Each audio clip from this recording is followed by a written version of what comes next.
Good day everyone, I am Jella Francisco Abrique and our pair is assigned to tackle integrative perspective. But before we dig deeper to that integrative perspective, let us first discuss reality therapy kasi nga this reality therapy is one of the essential therapy na ginagamit sa integrative perspective. So, William Glasser put together his experiences at yung kanyang mga ideas na nag-result to the birth of reality therapy. Si Robert E. Wobbelding naman extended the theory and practice of reality therapy with his conceptualization of the WDEP system. Moreover, reality therapy emphasizes choice and responsibility, rejects transference, keeps the therapy at present. It also avoids focusing on symptoms. It challenges traditional views of mental illness, and lastly, it is a mental health system. So first, let's have a brief history of the reality therapy. In 1962, Glasser began to present public lectures on reality psychiatry, but few psychiatrists were in the audience. In 1965, he changed the name of his system to Reality Therapy, which became the title of his groundbreaking book published in 1965. In 1968, Glasser wrote Schools Without Failure, which had a major impact on the administration of schools, the training of teachers, and the way of learning is conducted in schools. Since the late 1960s, reality therapy has been further applied to education and to virtually all other human relationships, especially intimate relationships. So recently, reality therapy has been applied to management and supervision, coaching, family therapy, and parenting. By the early 1980s, Glasser was looking for a theory that could explain all his work. Glasser learned about the control theory from William Powers, and he believed this theory had great potential. He spent the next 10 years expanding, revising, and clarifying what he was initially taught. So by 1996, Glasser had become convinced that these revisions had so changed the theory that it was misleading to continue to call it control theory, and he changed the name to choice theory to reflect all that he had developed. The essence of reality therapy, now taught all over the world, is that we are all responsible for what we choose to do. We are internally motivated by current needs and wants, and we control our present behavioral choices. So the basic philosophy of reality therapy is based on choice theory. So this approach assumes that we need quality relationships to be happy. Psychological problems are the result of our resisting control by others or of our attempt to control others. Choice theory is an explanation of human nature and how to best achieve satisfying interpersonal relationships. So choice theory is the theoretical basis of reality therapy. It explains why and how we function. Reality therapy provides a delivery system for helping individuals take more effective control of their lives. So if yung choice theory yung highway, reality therapy naman is the vehicle delivering the product. Reality therapists believe that the underlying problem for most clients is the same, that they are either involved in a present unsatisfying relationship or lack what could even be called a relationship. So many client problems are caused by their inability to connect, to get close to others, or to have a satisfying or successful relationship with at least one significant person in their life. So, the basic focus of this reality therapy is on what clients are doing and how to get them to evaluate whether their present actions are working for them. People are mainly motivated to satisfy their needs, especially the need for significant relationships. The approach rejects the medical model, the notion of transference, the unconscious, and dwelling on one's past. So, according to Glasser, diagnoses are descriptions of the behaviors people choose in their attempt to deal with the pain and frustration that is endemic to their unsatisfying present relationships. So, clients should not be labeled with a diagnosis except when it is necessary for insurance purposes. According to Glasser again, mental illness involves Alzheimer's disease, epilepsy, head trauma, and brain infections. Yung mga conditions na associated with tangible brain damage.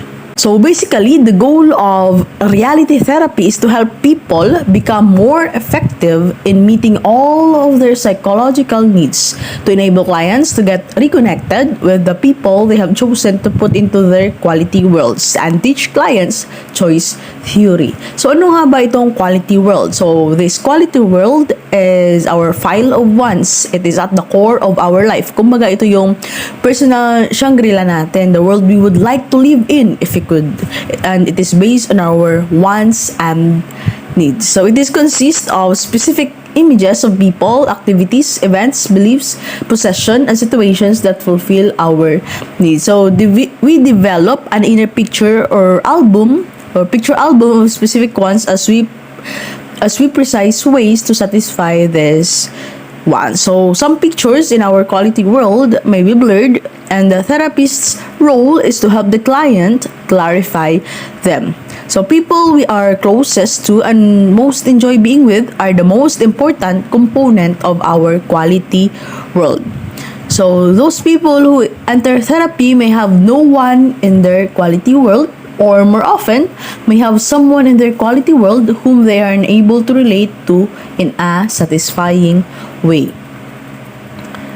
So what is a successful therapy in reality therapy? So a successful therapy in reality therapy is when a therapist considers putting the quality world of the client.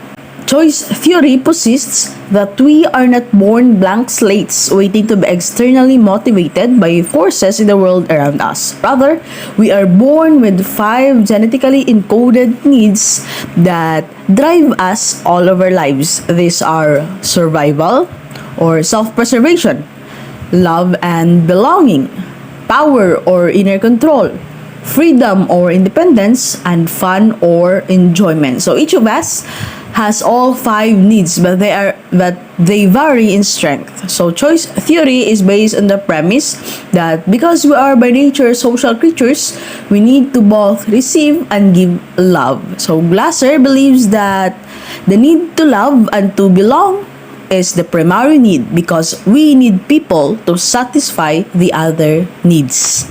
So a fundamental task is for the therapist to create a good relationship with the client. Therapists are then able to engage clients in an evaluation of all their relationships with respect to what they want and how effective they are getting this. So therapists find out what clients want, ask what they are choosing to do, invite them to evaluate present behavior, help them make plans for change, and get them to make a commitment.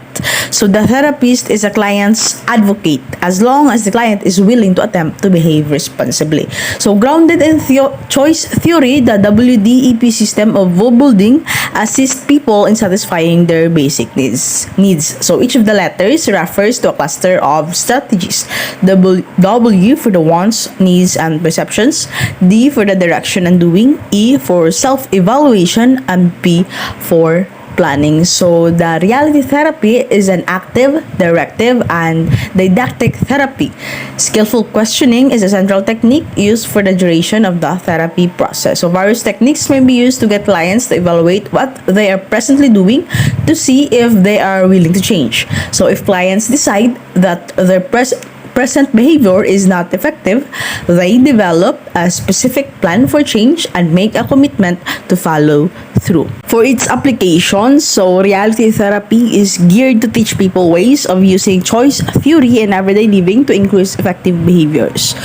Reality therapy has been applied to individual counseling with a wide range of clients, to group counseling, in working with youthful law offenders, and couples and family therapy. In some instances, it is well suited to brief therapy and crisis intervention. So moreover, reality therapy is used in counseling, in social work, in education, in crisis intervention, in corrections and rehabilitation, in institutional management, in community development, also in schools, in state mental hospitals, in halfway houses, in alcohol and drug abuse centers, and in military clinics.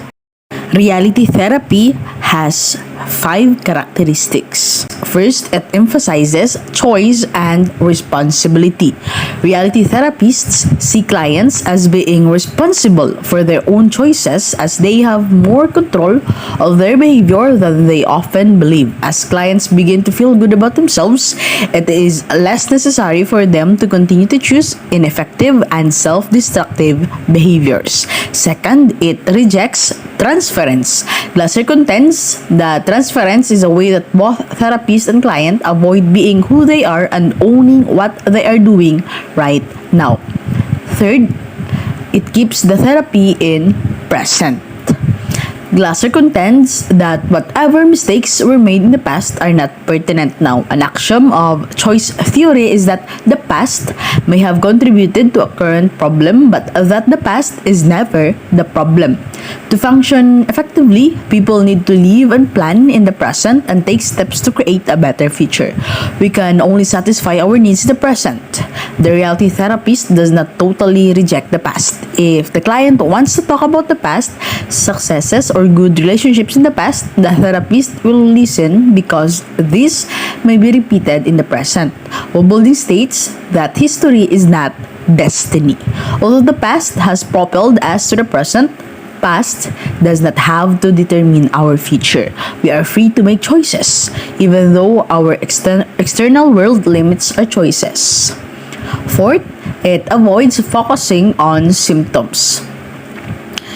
So, reality therapy views symptoms as they can be viewed as the body's way of warning them that the behavior they are choosing is not satisfying their basic needs. So, the reality therapist spends as little time as he or she can on the symptoms because they will last only as long as they are needed to deal with an unsatisfying relationship or the frustration of basic needs. So according to Glasser, if clients believe that the therapist wants to hear about their symptoms or spend time talking about the past, they are more than willing to comply. Engaging in long journeys into the past or exploring symptoms results in lengthy therapy.